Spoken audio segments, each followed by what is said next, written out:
Marilyn, CEO and founder of Cosmic Centaurs. And for those of you joining us for the first time, we are an organizational and leadership development consultancy.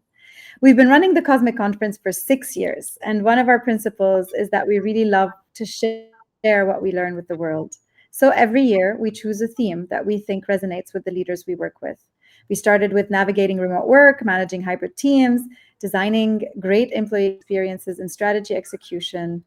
And this year, we chose the topic of systems thinking. And the reason is that over the last year, I've heard so many leaders share the same frustration, this feeling of being trapped in firefighting mode, tackling urgent problems with energy and determination, but watching the same issues resurface and again.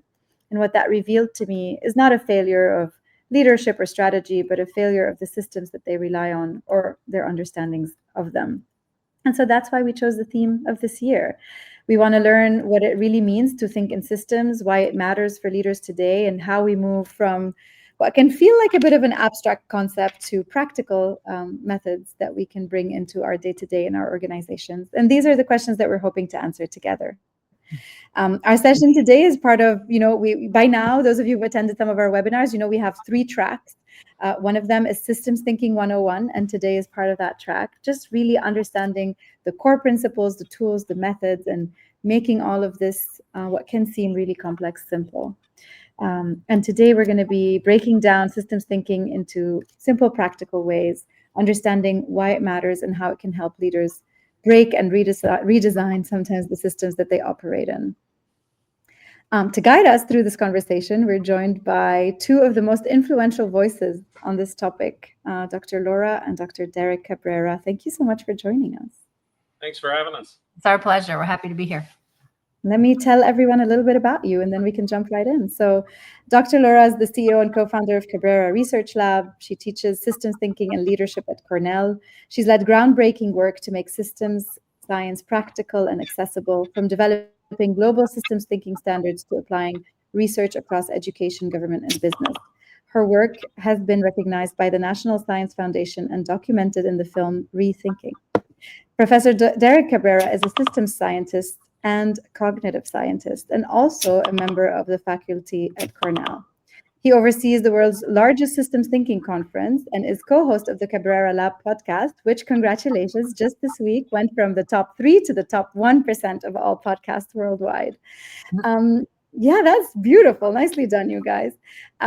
Derek has given TED Talks and authored multiple books, including Systems Thinking Made Simple, and his research and models are used everywhere, from schools to Silicon Valley. And together, Dr. Derek and Laura have spent decades teaching, researching, and translating systems thinking into powerful frameworks and tools that leaders can use to see the bigger picture and redesign their organizations and their environments. Thank you so much for joining us. I'm going to invite the audience as well and let them know that while it is just the 3 of us who are up here on the stage, we do want them to be part of the conversation. Share your questions as early as possible. Don't wait for the end of the session. I'll try to bring in my questions and my curiosities along with the audiences as we proceed. And with that, we can begin. And I'll start us off. I love a good definition moment as a start. And for many people, and I know you know that because a lot of your work is around simplifying this, but the term systems thinking can bring to mind something abstract, academic. So a lot of people think of it as an engineering problem. It can be intimidating. But your work shows that it's meaningful and accessible. And I'd like you to start off with explaining to us why. What is systems thinking, or and why is it something that we should all be comfortable with and be using in our daily lives? Yeah, that's a great question. I would just bring it down to systems thinking is no different than, and the why behind systems thinking is no different than when we think of, a person who's smart. A person who's smart is not a person who has a high IQ or has a lot of degrees after their name. A person who's smart is somebody who can adapt to whatever situation they're in and successfully navigate that situation. And that situation could be personal, it could be professional, it could be recreational, it could be any situation. And so systems thinking is the ability to be adaptive to the system that you're in, because the system that you're in is the situation that you're in. So really, at the end of the day, system thinking is just a tool we use to be smart. And smart, again, isn't like I have a high IQ or I have a big degree. Smart, really, the best definition of smart is your ability to adapt to the situation that you're presented with. So I would just add to that. This is what we do, right? Yes, I love that. People ask that all the time, and I think of systems thinking is an awareness of how you're building understanding of the things that you're dealing with, and the ability to test that sort of mental model that you have of the world over and over again and adapt it, like Derek's saying, adapting it. So when you say the what is that ability to understand how you're understanding. And then the why is so that you can adapt, to the real world situations that you're dealing with, and then obviously have better outcomes. If your thinking is matched with reality, you'll do much better in life. And our motto really is adapt and thrive. And so the reason we adapt is because when we do, we can thrive in whatever environment that we're in. Yeah. I really love this. When we were researching for this conference, we found an article that stated that actually people from my part of the world, so more to the east, or people from lower socioeconomical class, for example, were more aware of systems in general. They were better systems thinkers, and one of the reasons is because we evolve in systems that are broken. And so we actually are put in front of those systems more often, and we have to learn to deal with them. And in some ways, that's a lot of my origin story with systems thinking. I really think, like you, that this should be a skill that we all have. And I want to take a minute to also, because I love your origin story with systems thinking, I want to take a minute for you guys to tell us about that. Yeah, I think there's some real truth to that, especially having to handle adversity and things like that. I had a lot of adversity when I was young with things that I didn't know about my brain and how it worked that I later found out. So I didn't do very well in school. As a result of that, one of the skills I had was mountaineering. And so I was a mountain guide for many, many years. And as a mountain guide, I was constantly trying to bring together all these different pieces of the world in difficult situations, right? And an ability to adapt. And of course, as a guide, you're with a group of people. And so there's social dynamics, there's physical dynamics, there's all kinds of dynamics, including all the stuff that's in the mountains and the climbing and all that stuff. And so I was trying to bring together all these different types of systems into one system. And I thought a lot about those things. And then, and I love earlier, you talked about the practical and the abstract. Mm-hmm. So I started off with a very important practical problem, which is how do I make sense of all these systems? And this was long before I was an academic and a scientist and things like that. Later, I started to explore systems thinking as a concept, and what I found was just total confusion. Everything that I looked at was just very confusing. There was a lot of hand waving. There was a lot of frustration in terms of understanding it, and it sounded like I just had to read thousands and thousands of books. And I was like, this has got to be easier than this. Like, this, I don't want to spend my whole life, reading. I want to go do stuff. And so that kind of led me to being more abstract about, well, maybe I could think something about in this realm that was better than what existed. And that's when I started my PhD at Cornell. And that's where eventually I met Laura on an NSF, a National Science Foundation grant. So Laura, talk about the story from your perspective now. Well, I had struggles in my life, but they weren't around how my brain worked. I will say I'm definitely knowingly neurotypical, where Derek is neurodiverse, which I think is part of the magic between us. But so we crossed paths. Derek had just finished his PhD and the theory, and NSF was looking for somebody to help sort of translate that theory into practice and into wider audiences. I came up through the ranks of Cornell, studying research methods and translational research. And so the substantive connection was there, like, how do we take this theory outside of the, just theoretical and make it more practical for academics? Fast forward a bit, Derek and I were sitting in our office one day, and we were saying, what if we tried to get this outside of the Ivy League walls and to people, like, because people need this, we don't want to keep it locked into academia. And so we had an idea, Derek, you remember? Yes. We were actually at an airport, and Laura said, describe the theory. So I wrote it on the back of the ticket. Yeah. And she's super smart, so she kind of got it right away. And I said, well, so what do we do with this grant? And she said, well, I know exactly what to do. And I said, well, I have no idea. So that would be great to know. And she said, we need to go teach preschoolers and kindergartners. Yeah. And it was very intelligent, because it was that moment where we took something that was only being taught to the highest level, people in very technical terms, and we were forced over the next 10 years to go teach it to little kids. And it had a dramatic practical effect on making it accessible and making it easy. And I'm very proud to say that today, when we teach the highest level people in the world, we teach them the same thing that we teach little kids. We just teach it in different contexts, right? Yep. So you imagine a preschooler is learning to differentiate between colors, and a CEO is differentiating between parts and pieces of a major initiative, or trying to extend their market growth. So it's fun. And now for you, Marilyn, for your daughter, we'll give you some tips. Yeah, exactly.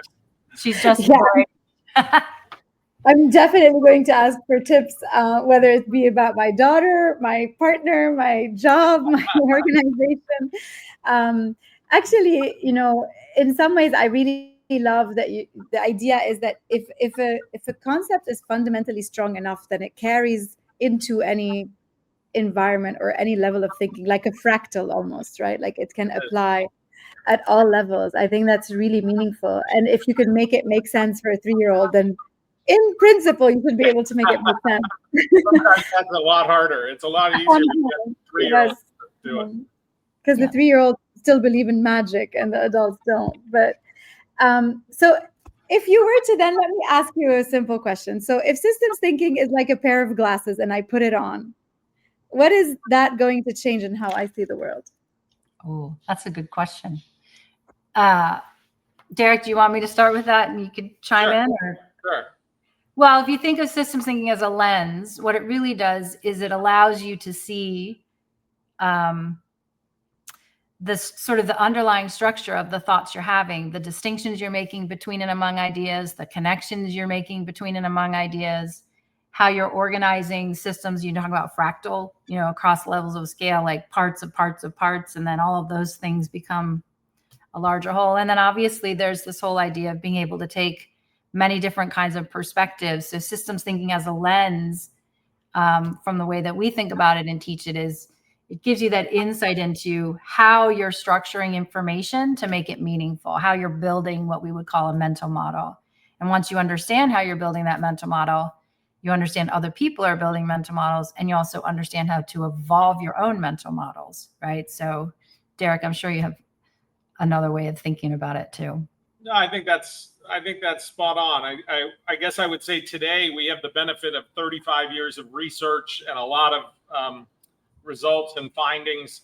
And today, what we know works is, most importantly, it's not about what you know about systems thinking. It's not about conceptual understanding. It's about what you practice. And we know exactly what to practice to get good at it, because we really don't want people to just know a lot about systems thinking. We want people to actually be able to do systems thinking. And our research has found that there's 6 moves that if you practice these moves, you'll be good at systems thinking. And I can tell you what those moves are. They have funny names. They're is not list, zoom in, which, you zoom in to things. Is not list is that you distinguish between what something is and is not. You make a list. Zoom in means you zoom into the parts. Zoom out means you zoom out from the parts. Part party means that you look at all the connections between the parts, like the parts are kind of partying together. And then barbell is we zoom into the relationships. That's one of the most important things. And then perspective circle is that we encircle things with multiple perspectives. And what we've found in the research is that we can increase systems thinking ability by up to 550%. Those are remarkable numbers. By just practicing these moves. Yep. So it really comes down to just practicing these 6 things. Yeah. And I know they sound silly in their names, but I will tell you, we spend days with the senior leaders of very large organizations, and they completely transform how they approach big consequential problems that they're facing. I have 2 follow-up questions on that. Yes. First of all, how can you measure the increase in their ability to think in systems? What do you look for? A bunch of things. Yeah. Do you want to go ahead, Laura? Well, that particular research, what we did is we actually had a fairly large sample, and we gave participants, the people that we sampled, a scenario problem to solve, and we captured full text. We captured how they would solve that problem. Then we taught each sample only one of the moves, and then had them go back and revisit how they would solve that problem. And then we were able to thematically code and compare the degree to which they were more systemic in their answers after having learned one of these moves, and found incredible effects in their ability to think it through differently, be more systemic in how they looked at the solution to a problem, by up to 550% is what Derek was referring to. And not to be too technical, but we're talking about a lot of studies that confirm this. Yeah. But I mean, we can look at the degree that their answer is cognitively complex or sophisticated, and we can do that with very sophisticated tools. Yep. We can look actually at their increases in emotional intelligence. So we're not just talking about analytical intelligence. We're talking about emotional intelligence, which is incredibly important for governing your emotions and things like that. And we can look at how inter-rater reliability, meaning a bunch of raters look at the answer and just say that's a better answer, and we can look across raters and look at the quality of their answers. Yeah. So, and this is again in many studies. So I don't want to dive into too much of the research behind it, but no, but thank you. I mean, I'm a bit of a nerd, so I really enjoyed learning that. But that actually brings me to my second question, inspired by your background, Derek, right? It sounds like if you were building a systems thinking gym, those would be like the 6 machines, like the 6 moves would be the ones that you use. 100%. And can you tell us even just about one of them? Like, how do you tangibly teach it? Like, pick your favorite and tell us how would you teach me? Well, there's no favorites, Marilyn. We can't have favorites. They're all great. Your children. Yeah, I mean, believe it or not, it's funny you mentioned the gym. You can see my background. This is not just a gym. This is my office, and it is both a physical gym and a mental gym. And I actually have mental machines on the floor and things like that where you can do these moves. And this is also the lab. And so one of the moves, for example, and this is important for little kids and it's important for executives and scientists, is based on distinction making. And we distinguish between what something is and what it is not. So we call that move is not list. So you basically just make a list of what something is, and then make a list of what something is, what that same thing is not. Kind of like what is and is not a sandwich, or what is and is not the project that we're working on, or what is and is not our customer. And believe it or not, when we work with executive teams, when we work with scientists, when we work with special forces, a lot of times people think they're talking about the same thing because they're using the same words. Yep. And they actually have very, very different concepts or mental models of what that thing is. So when they make the is not list, all of a sudden the people on the team go, oh, that's not the way I was thinking about it. Now we have a shared mental model that we can go forward with. So we discover a tremendous amount of stuff just by doing this very simple is not list. And to your point of the physical exercises, that's what these moves are. They're kind of like the 6 most important mental exercises that you could do.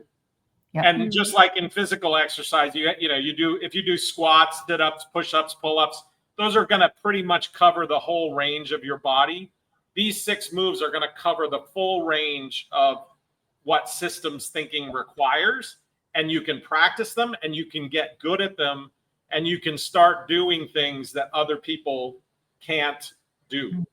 And that's the most important thing that I would take away from this, is that systems thinking, it's not a bunch of concepts that you have to know that you can talk about.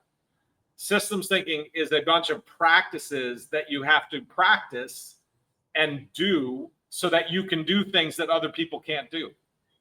Yeah. That's right. Yeah, I really love that.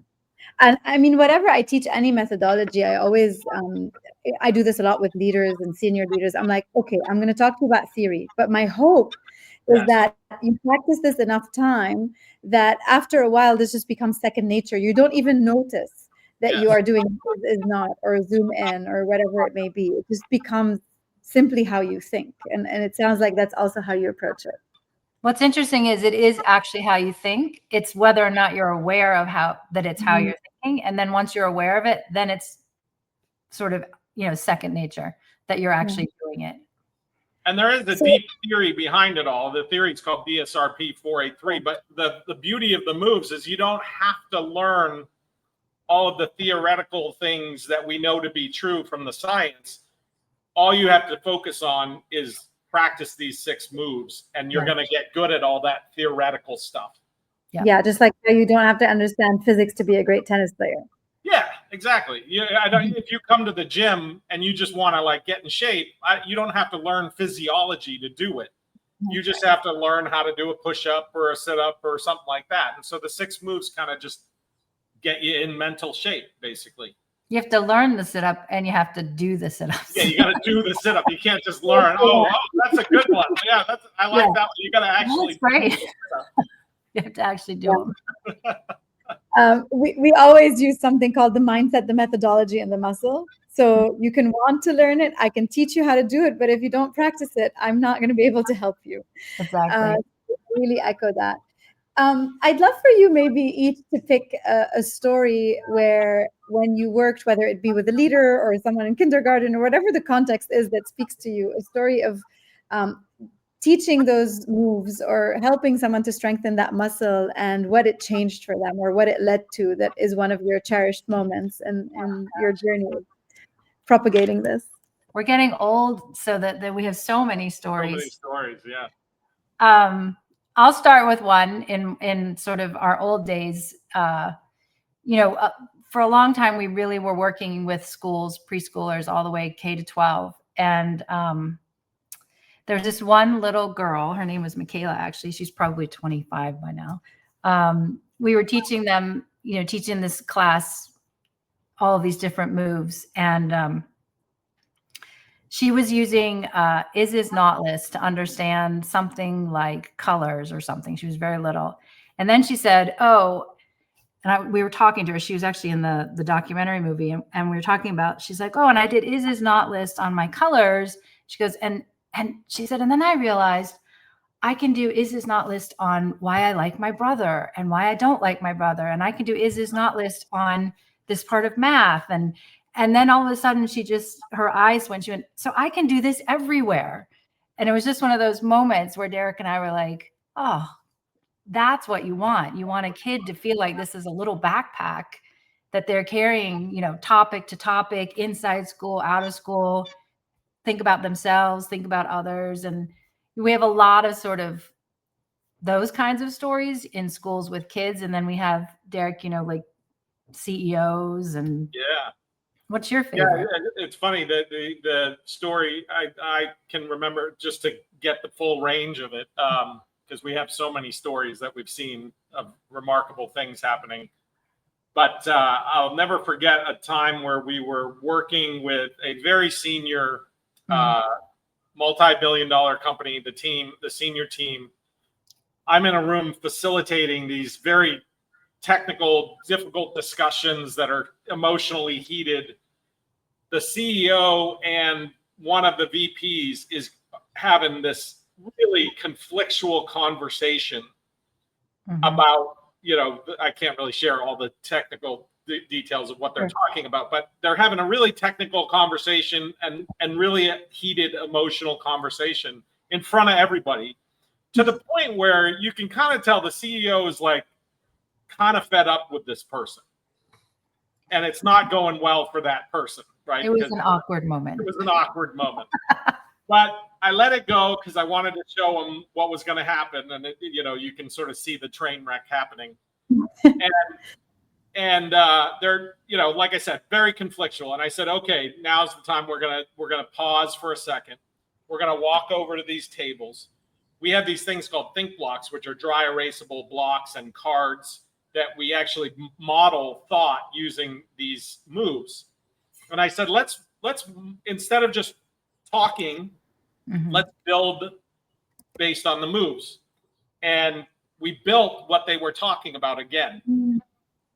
And at the moment where we're at a certain point in the build, you can hear a pin drop in the room, and everybody audibly gasps. They gasp like a guffaw.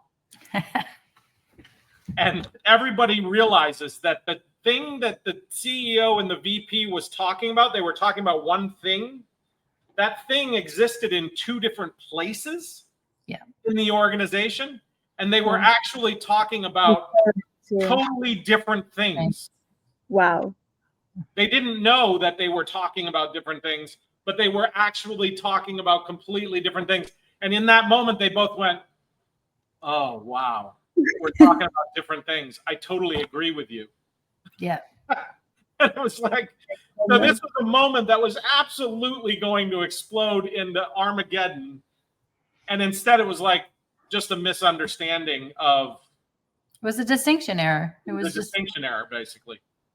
They had different models about the same thing. Really profound. And we just see that over and over and over again, that people think they're talking about the same thing and they're not. Oh, that's beautiful. So actually, we do have a few questions from the audience I want to bring in now. And look, Dr. You just mentioned mental models, and someone said, what is the mental model? So let's make a distinction around what a mental model is. Yeah, there's a really simple equation for a mental model, and that is M equals IO. And what that means is that the way that we make meaning or mental models is that we organize information. And then people make this mistake a lot. They think that the information is the meaning. But the fact that you and I can go to the same movie, that's the information we see, and walk away with two totally different sets of meaning around it, or mental models about what the movie was about and what was the point. That's telling us that it's actually the way we organize information that makes the meaning or the mental model. So we say M equals IO. And what we're talking about in systems thinking is the O. The O is made up of these moves, or what's called DSRP, or distinction, systems, relationships, and perspectives. That's the underlying theory. But what we're doing is showing people the O, how we organize information. And that allows us to organize information in a systemic way, regardless of what the information is. This is why Michaela was so smart, because she suddenly realized, you just taught me these O structures, these organizational structures, and now I can apply it to anything forever, fractally. Yeah. It doesn't matter what the information is. So a mental model is quite literally the way that information is organized. And if you organize the information different than I do, we might have the same information, but completely different mental model. Right. I mean, one way to think about it is, I say, okay, we're going to start project X. And the three of us on this screen are starting to think about what is our mental model of Project X? Well, I might think Project X has 5 parts. Derek might think it has 4. You might think it has 10, Marilyn. And so we're all organizing the information that is the mental model of Project X differently, which means if we start working on Project X right now, we're working on different things, right? Which is why Derek was saying you've got to get that shared mental model before you deploy time and effort and resources on things, because that's where you're going to have a greater effect, right? And this happens all the time. We assume that we are thinking the same thing around the same words all the time. And then, you know, think about arguments you've had. Like, oh, wait, I thought you meant this. That's what mental models are, right? That's what we mean by mental models. Yeah, absolutely. Thank you for that clarification. I think about these things all the time, and I try to voice them and say them out loud. But even I was just thinking as you were saying this, I was like, it's so funny. It's probably at the basis of every disagreement I've ever had was me and whoever was on the other side had different mental models for something. You also reminded me of a practice from Scrum methodologies. I don't know if you're familiar with it. It's called Scrum Poker. Are you familiar with this? Scrum Poker? Yeah. Yeah. I played rugby, so I know what a scrum is, but I don't know what scrum is. Yeah, not at all. So this is a project management methodology. So fun fact, yeah. like it's one of the agile methodologies, and one of the practices of that methodology is that very similar to the example you just gave, is you put together a bunch of. So this is really useful for developers, coders. Mm-hmm. So you put together a bunch of developers, and we're trying to agree on what we're going to finish this week.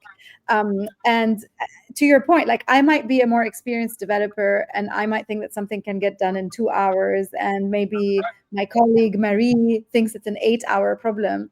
And so we used to do something where we would have like these cards, and then we would pick how many hours we think something's going to take. And then we would show them all together at the same time. I happen to have cards on my desk. Don't ask me why. And what would happen is that suddenly, like, you'd see that I think it's a 2-hour problem and you think it's a 10-hour problem, and we'd have to have a discussion about it. So you just reminded me of this practice from my early days. Yeah. Good. Yeah, thank you for that. A couple of other questions that I think are really nice from the audience. What's a myth about systems thinking that you like to bust? That's a Derek question. He has there's a lot of them, but there's a lot of them. In fact, there's 10 what I call sacred cows that I break, and I can send you the link to that. That's a little bit longer of a read, but I think the biggest myth of systems thinking, and the one that concerns me the most, because I remember not being, you know, a scientist and not being in at Cornell and all this kind of stuff, and not being a researcher. And I remember being a practitioner, and that's why I came to this, to solve a problem. And I remember how difficult it was to get an answer, that I could use, that I could go do something with immediately. And it was so frustrating, and I have a visceral memory of how frustrating it was. And so I think one of the things I wish people understood is that when you Google systems thinking or get some answer about systems thinking, even the way AI answers questions on systems thinking, a lot of it is just absolutely not accurate, and it's not valid. And we know this because we've actually done studies on it. We did a study that looked at the 8 most popular frameworks of systems thinking, and we looked at whether or not those frameworks had any scientific validity to them. And 7 out of 8 of them had virtually or no scientific evidence behind them. I'm afraid to ask. Yeah. So I think the biggest, I guess it's a myth, but the thing I would say is caveat emptor, beware, buyer beware. Because not because I want to, you know, rip on other frameworks, but I just, you know, I know that people are going to invest their limited time and get limited effect, and then they're going to give up on it.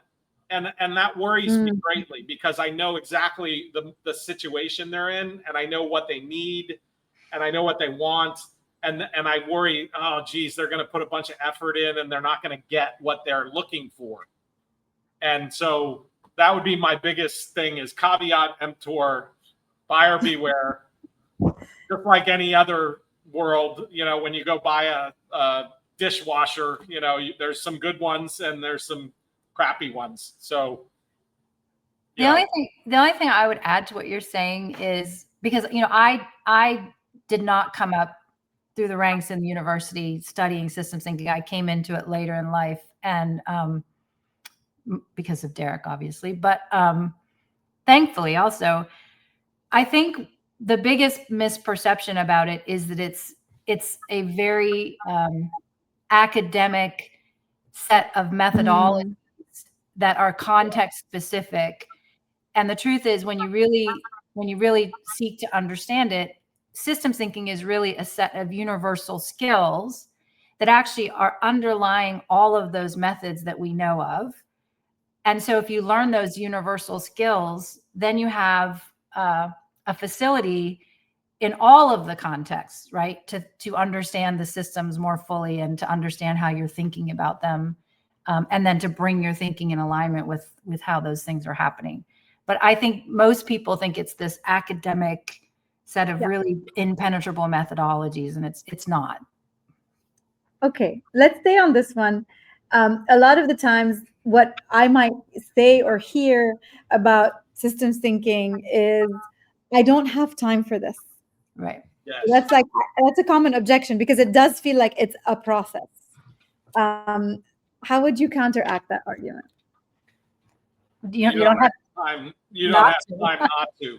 Yeah, I mean, really, I think one of the things that people don't fully grasp is that your mental models directly influence and lead to all of your behavior. and Your outcome. organization's mental models lead to its behavior. So if you don't understand your mental models, you're not going to be able to change your behavior. The mental models you have directly bring about the behaviors that you take, the decisions that you make, the actions that you take are all based on your mental models.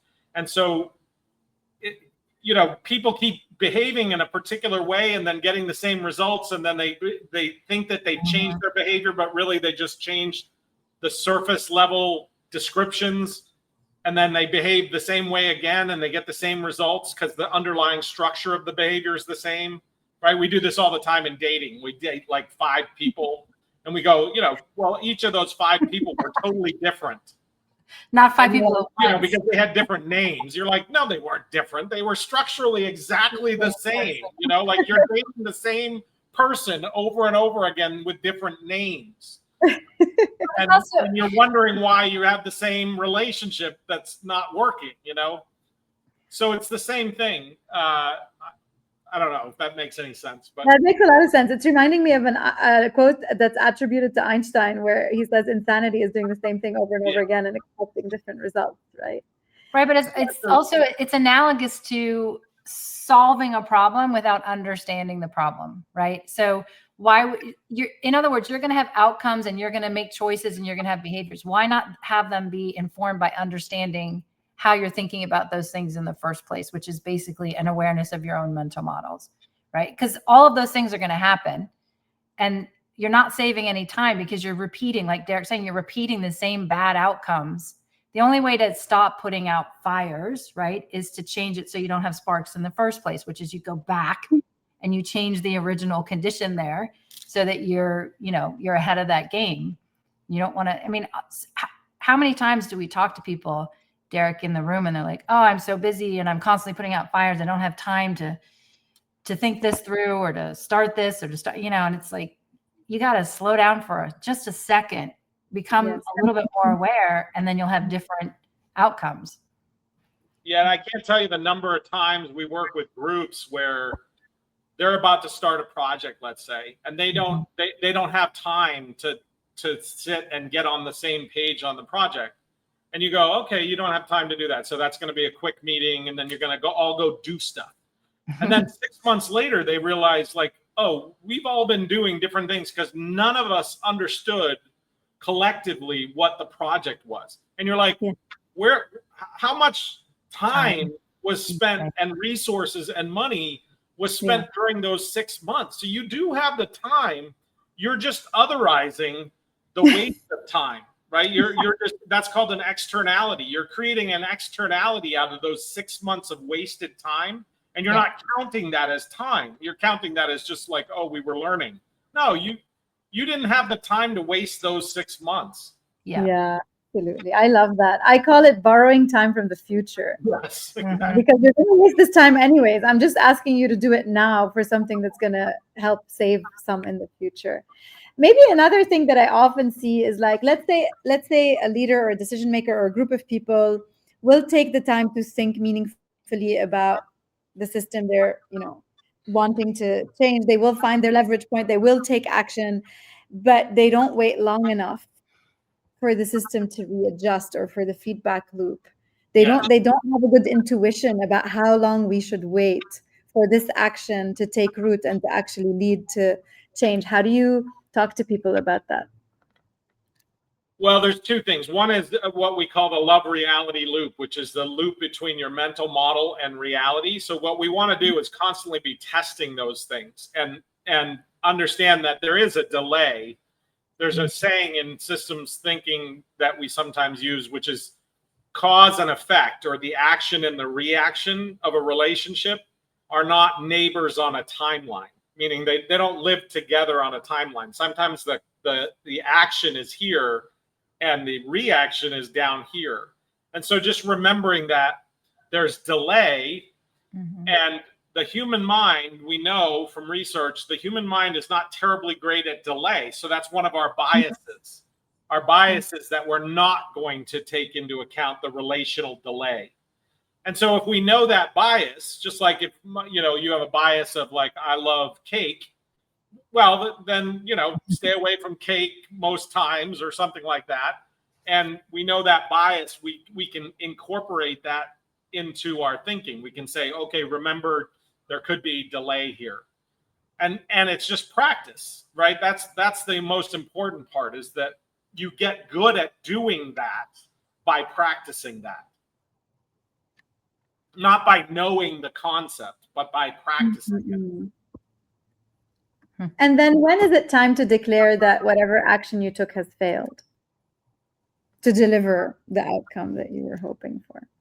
Yeah, what I would say is it's a much more iterative thing, right? It's not a black and white, this thing is failed or not failed. It's we're getting feedback constantly in this love reality loop.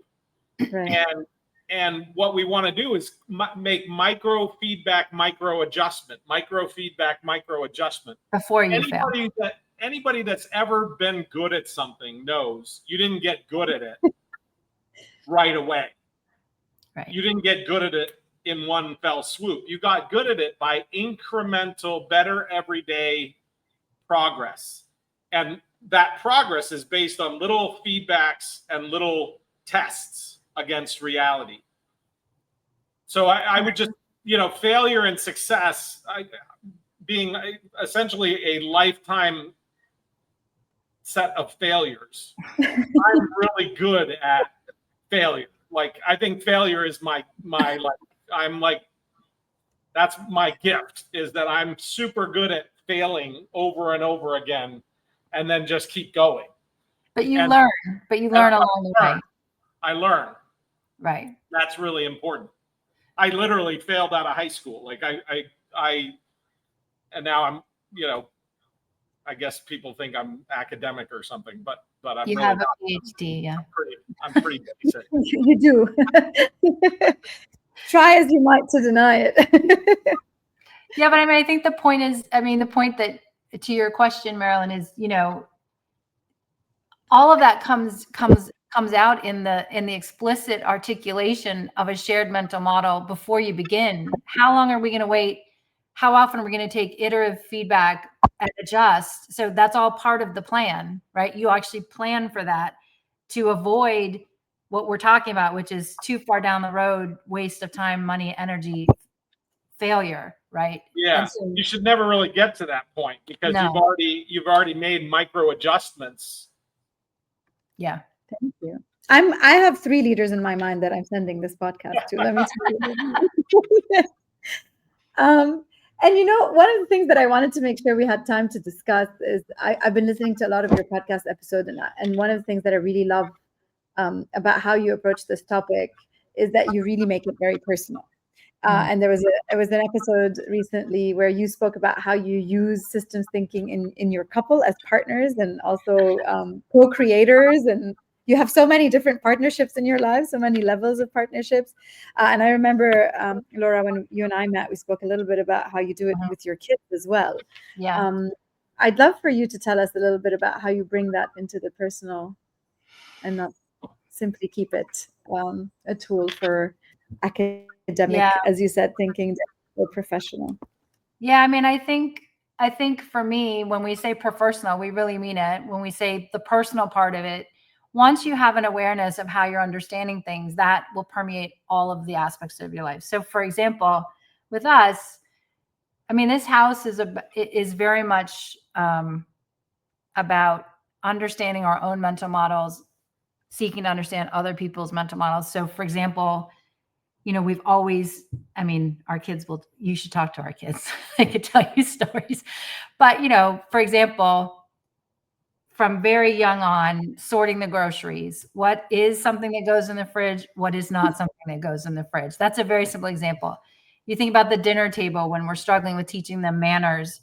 We literally have think blocks, which are just these, dry erasable blocks on our table.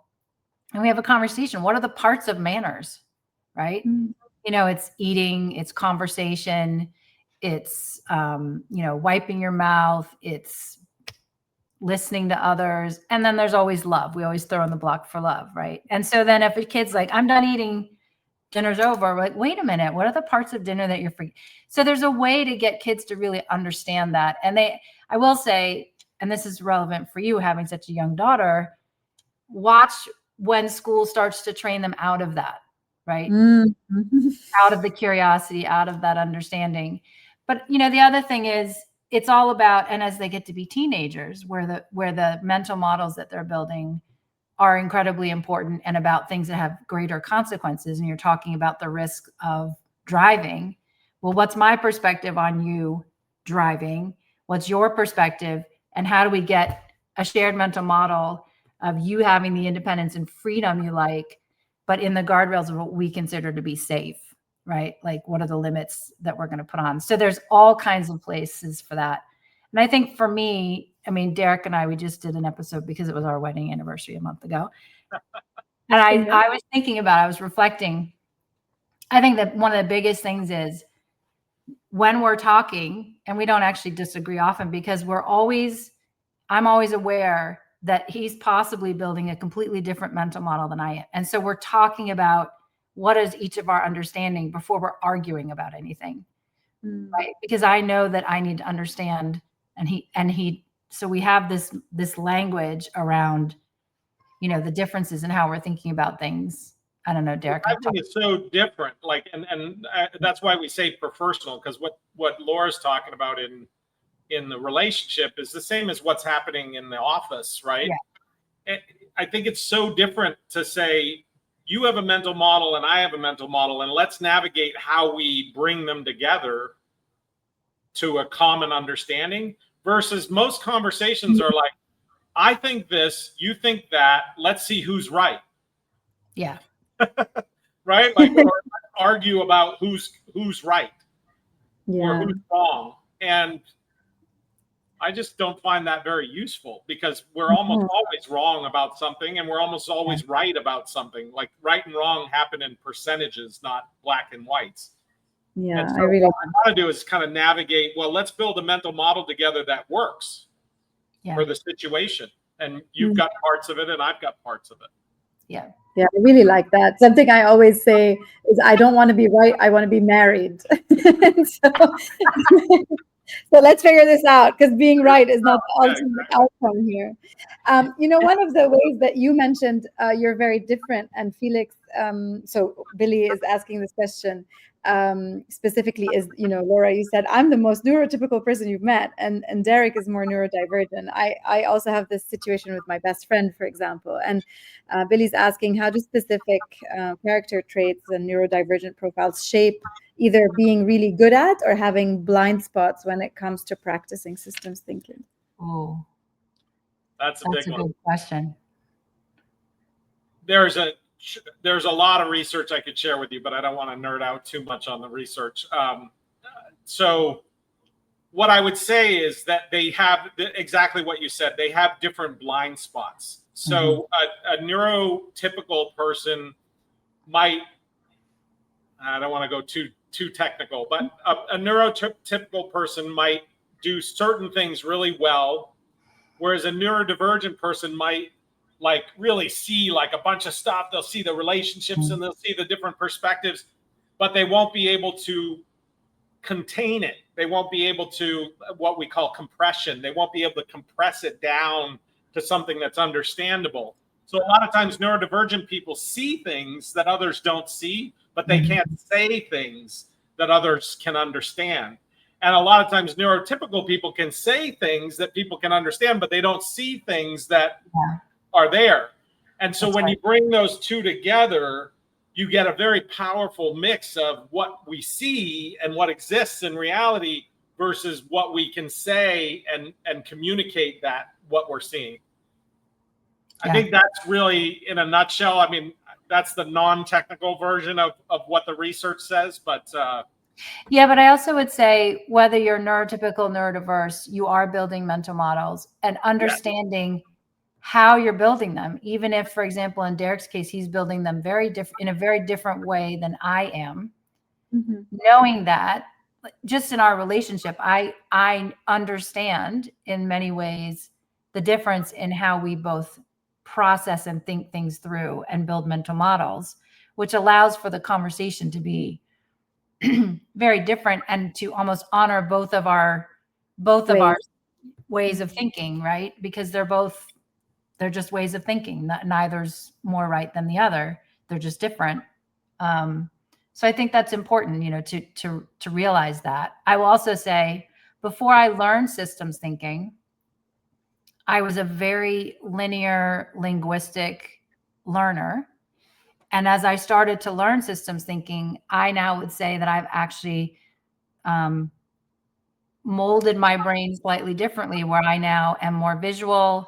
I'm less rigid. I'm not as, I'm not locked into linear thinking, because I now see that there are many different ways of thinking. And I think that that's true for most people, right? I also think for Derek, interestingly, or people like Derek, what systems thinking does is allows a little bit of structure to come into that splat map of experience. So I think there's benefits to both that work really well.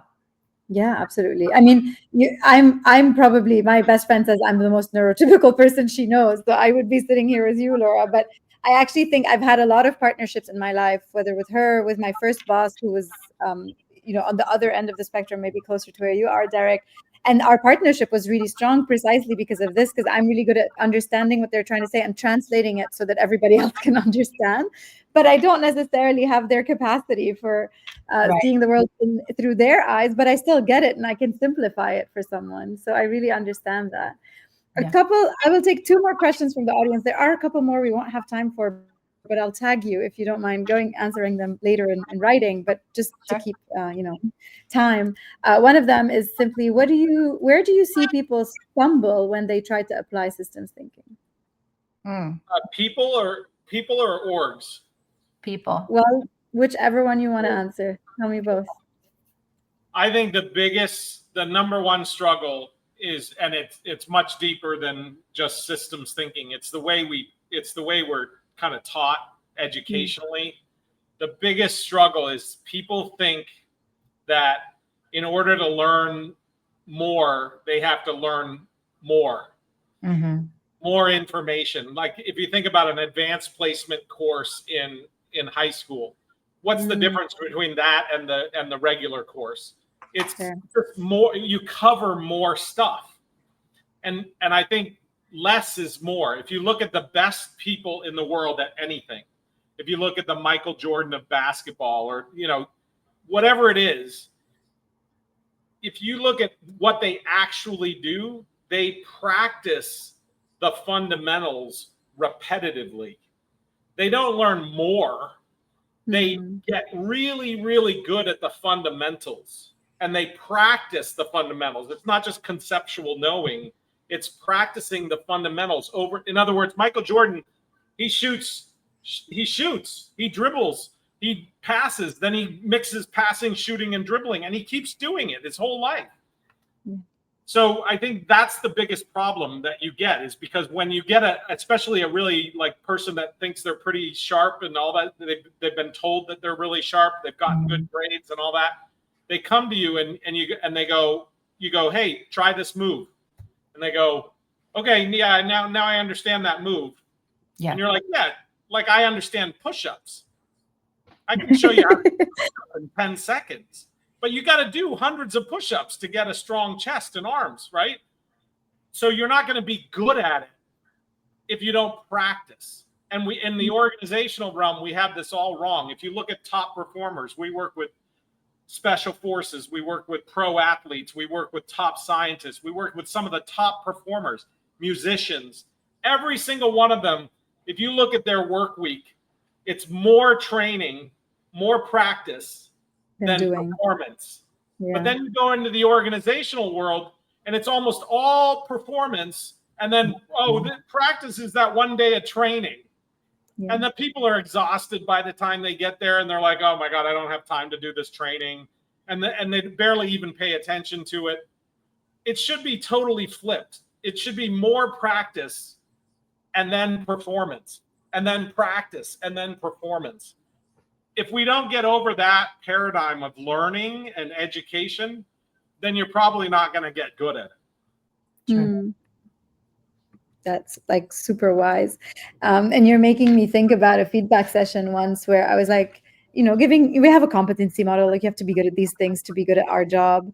And of course, we always in the early days spend a lot of time telling someone what they need to get better at. And then at some point I said to someone on my team, I'm like, now let's go back to focusing on the things we're really, really good at and getting really excellent. And they came back to me later and there's like, that really stayed with me. No one's ever said that to me in my life. And so I think like this idea of just getting the beautiful basics right and keeping at it is really beautiful, and not just simply adding things that we're average at is such a strong idea. So important. And that's where everybody stumbles, is they want, we need systems thinking. Let's do a training. Okay, we did a training. We're done. You're like, no. And we have that's the beginning, not the end. If you don't practice, you're not going to get anything out of it. And I think that people that tell you that you are, they're selling you snake oil. You're not. It's very similar to the world of gyms and weight loss and stuff like that. It's incredibly similar because there's so much snake oil, and at the end of the day, the best workout is the one that you'll do, right? So like, don't get confused by all the complexity of stuff at the gym. The number one workout is the one that you'll do. It's the only workout. That's the only workout that matters, is the one that you'll do. Yeah, for sure. That's true. All right, we're coming close to the end, sadly. I had such a great conversation. Before I let you go, I want to extract one last bit of wisdom from both of you. Yeah. So we have a couple of rapid fire questions that we like to ask. And maybe the way we can do this is I'll ask it, then Laura, you can give us your answer, and Derek, you can do yours. Establishing the protocol before we move forward. So what if we have the same answer? Then that's good, right? Great. You can just double down on that explanation. So the first question is, an effective system is ... I would say self-aware. And Derek? I would say it's effective systems thinker. No, system. No, the system itself. It's one that adapts to its surrounding environment. I had a very similar answer this morning. I was in a webinar and I was asked this question, and I really very much align with that.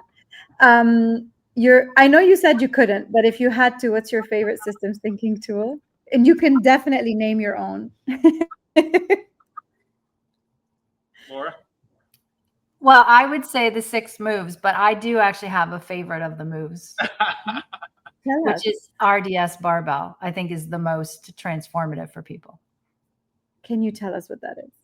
It's when you have two things and you posit that there's a relationship between them. And what RDS Barbell tells you to do is name that relationship, zoom into it, look at its requisite parts so that you understand. Because if you understand your system is a bunch of stuff that's related, and we always focus on the things that are being related, not the relationship itself.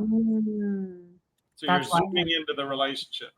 Yeah. I love that. Thank you. It's really Derek, Derek, what's your favorite? I would say the 6 moves. I think, DSRP 4A theory is an incredibly powerful theory, but for everyday people, the 6 moves is going to be like 8. It's literally proven scientifically, mathematically, a Pareto law of cognition, meaning it's the 6 moves are the thing that you can do 20% of the effort and get 80% of the impact. That's right. beautiful. Thank you. And what is one leadership quality or mindset that you think is most needed to be a good systems thinker? I would say persistence. I would say humility. Yeah, being curious and just having dropping everything and just loving reality. Beautiful. Loving reality. That's a good one to end on. Thank you again so much for your time, Dr. Laura and Derek. I learned so much. I also really had a great time. So it's rare when you get to do both of those things. So I'm very grateful for that. Yes. Thank you. I really appreciate it. And if people need more, if you go to stsi.pro, there's tons more information there. stsi.pro. Beautiful. Our team members will put that link in the comments as well. Thank you so much. It's been fun.